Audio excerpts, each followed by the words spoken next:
नमस्कार दोस्तों, मैं हूं विवेक प्रजापति और आप सभी को अपने इस YouTube चैनल पर स्वागत करता हूं। दोस्तों, आज की क्लास में हम सीखेंगे दो सबसे इम्पोर्टेंट कॉन्सेप्ट, फंडामेंटल एनालिसिस और टेक्निकल एनालिसिस। अगर आप स्टॉक मार्केट में इन्वेस्टमेंट करना चाहते हो या ट्रेडिंग करना चाहते हो तो इन दोनों का डिफरेंस को समझना बहुत ज़्यादा ज़रूरी है।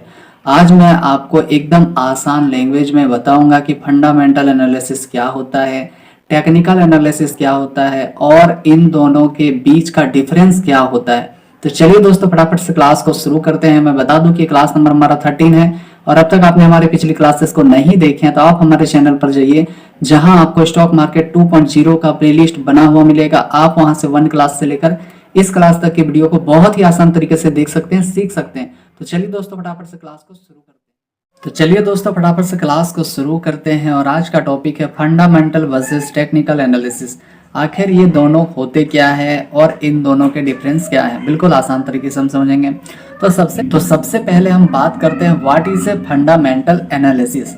तो फंडामेंटल एनालिसिस का मतलब होता है कंपनी के अंदर झांक कर देखना कि कंपनी कैसी है।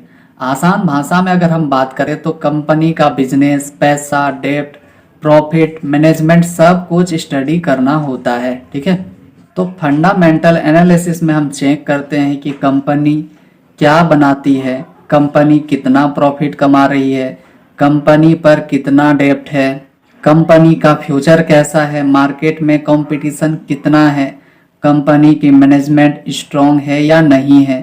ठीक है, तो इन सब को समझने के लिए हम पढ़ते हैं balance sheet, profit and loss, cash flow, ratio, company का बिजनेस मोड और industry growth. Fundamental analysis long term investment के लिए होता है, जहां हम कंपनी को 10 से 15 साल तक होल्ड कर सकते हैं। ठीक है, तो कुछ लोग फंडामेंटल एनालिसिस को देखते हुए भी ट्रेडिंग करते हैं, पर हम उनमें से नहीं हैं। हम हैं टेक्निकल एनालिसिस वाले। चलिए हम बात करते हैं टेक्निकल एनालिसिस क्या होता है। तो दूसरा पॉइंट हम जानेंगे व्हाट इज टेक्निकल एनालिसिस। ठीक है, तो टेक्निकल एनालिसिस का मतलब होता है प्राइस और चार्ट को पढ़ना। तो आसान भाषा में अगर हम बात करें तो कौन सा स्टॉक कब खरीदना है और कब बेचना है, ये हमें चार्ट बताते हैं।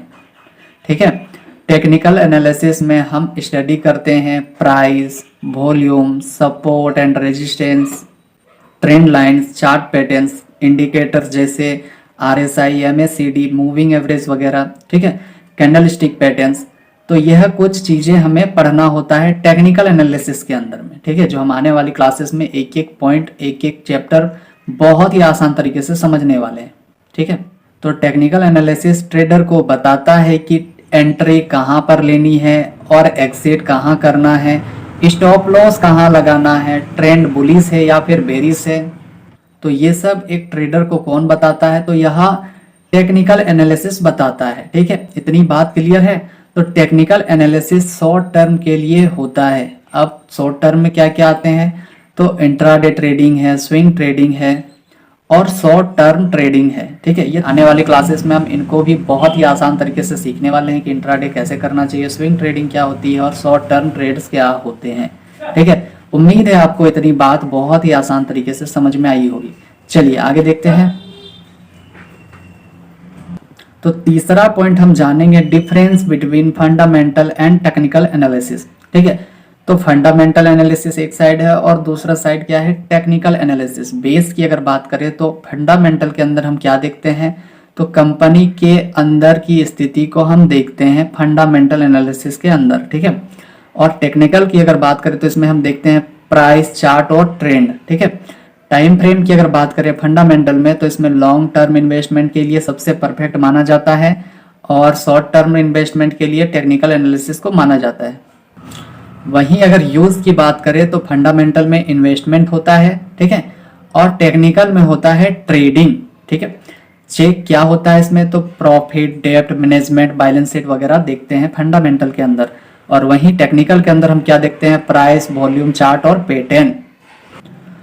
और टूल्स की अगर बात करें तो फंडामेंटल में क्या देखते हैं, तो फाइनेंशियल स्टेटमेंट, रेशियो को देखा जाता है। वहीं टेक्निकल एनालिसिस में हम देखते हैं इंडिकेटर्स और कैंडल स्टिक।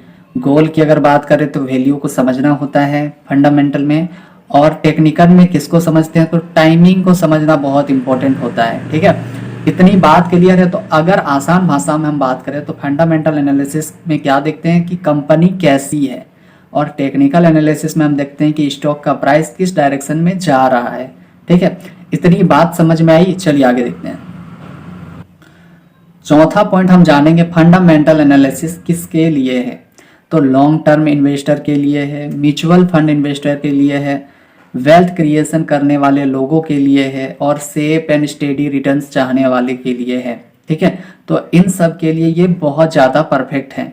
अगर आप एक इन्वेस्टर बनना चाहते हो तो फंडामेंटल एनालिसिस को आपको सीखना चाहिए। ठीक है, और एक बात आपको हमेशा याद रखना चाहिए कि स्टॉक मार्केट में कोई भी चीज़ 100% नहीं होती है, ये गेम ही प्रोबेबिलिटी का है। ठीक है, यहाँ पर 2 + 2 4 नहीं होता है स्टॉक मार्केट के अंदर में, क्योंकि यह ना तो मैथमेटिक्स है और ना ही साइंस है। यहाँ पर हम कुछ परसेंट साइकोलॉजी की हेल्प से ट्रेडिंग करते हैं और प्रॉफिट बनाने की कोशिश करते हैं। ठीक है, इसीलिए आपको ये चीज़ भूलना नहीं चाहिए कि यहाँ पर 100% कोई भी स्ट्रेटेजी हो या फिर कैंडल स्टिक पैटर्न हो जो काम करती है। ठीक है, यहाँ पर कोई भी 100% काम नहीं होता है, बस हम यहाँ पर संभावनाओं से ट्रेडिंग करते हैं और प्रॉफिट बनाने की कोशिश करते हैं। सिंपल है, इतनी बात आई होगी समझ में। चलिए पांचवा पॉइंट हम जानेंगे टेक्निकल एनालिसिस किसके लिए है। टेक्निकल एनालिसिस इंट्राडे ट्रेडर्स के लिए है, स्विंग ट्रेडर्स के लिए है, लॉन्ग टर्म गेन वालों के लिए है, और high accuracy entry and exit करने वाले के लिए है। ठीक है, अब आप बात करेंगे कि इंट्राडे ट्रेडिंग, स्विंग ट्रेडिंग ये सब क्या होता है, तो आने वाली क्लासेस में हम बहुत ही आसान तरीके से समझने वाले हैं। ठीक है, क्योंकि हम पढ़ेंगे टेक्निकल एनालिसिस, हम फंडामेंटल एनालिसिस को नहीं पढ़ेंगे। ठीक है, इतनी बात क्लियर है।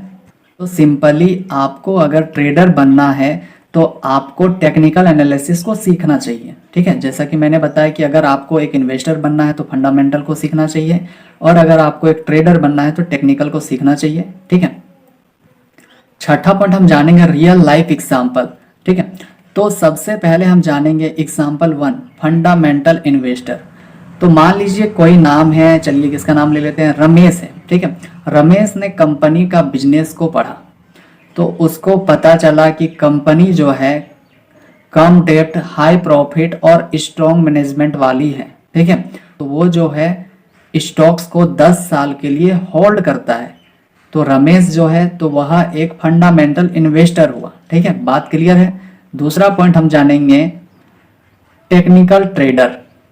तो इसमें भी हम किसी का नाम ले लेते हैं कि मान लीजिए सुरेश जो है वह चार्ट को देखा कि स्टॉक सपोर्ट पर है और आरएसआई ओवरसोल्ड कर रहा है। उन्होंने इंट्राडे में बाय करके सेम दिन में एक्सिट कर दिया। तो सुरेश जो है तो यह एक टेक्निकल ट्रेडर है। तो इंट्राडे में एक ही दिन में एंट्री और एग्जिट क्यों करना होता है, तो आने वाले क्लासेस में हम इसको बहुत ही आसान तरीके से समझने वाले हैं। तो चैनल पर नए हैं तो भी सब्सक्राइब कर लें, शेयर कर दें इस वीडियो को अपने सारे दोस्तों के साथ जो स्टॉक मार्केट को सीखना चाहते हैं। ठीक है, चलिए सातवां पॉइंट क्या है कि दोनों को साथ में यूज करना, यानी कि फंडामेंटल और टेक्निकल को यूज करना, तो इसको कहते हैं बेस्ट स्ट्रेटेजी। चलिए जानते हैं कैसे।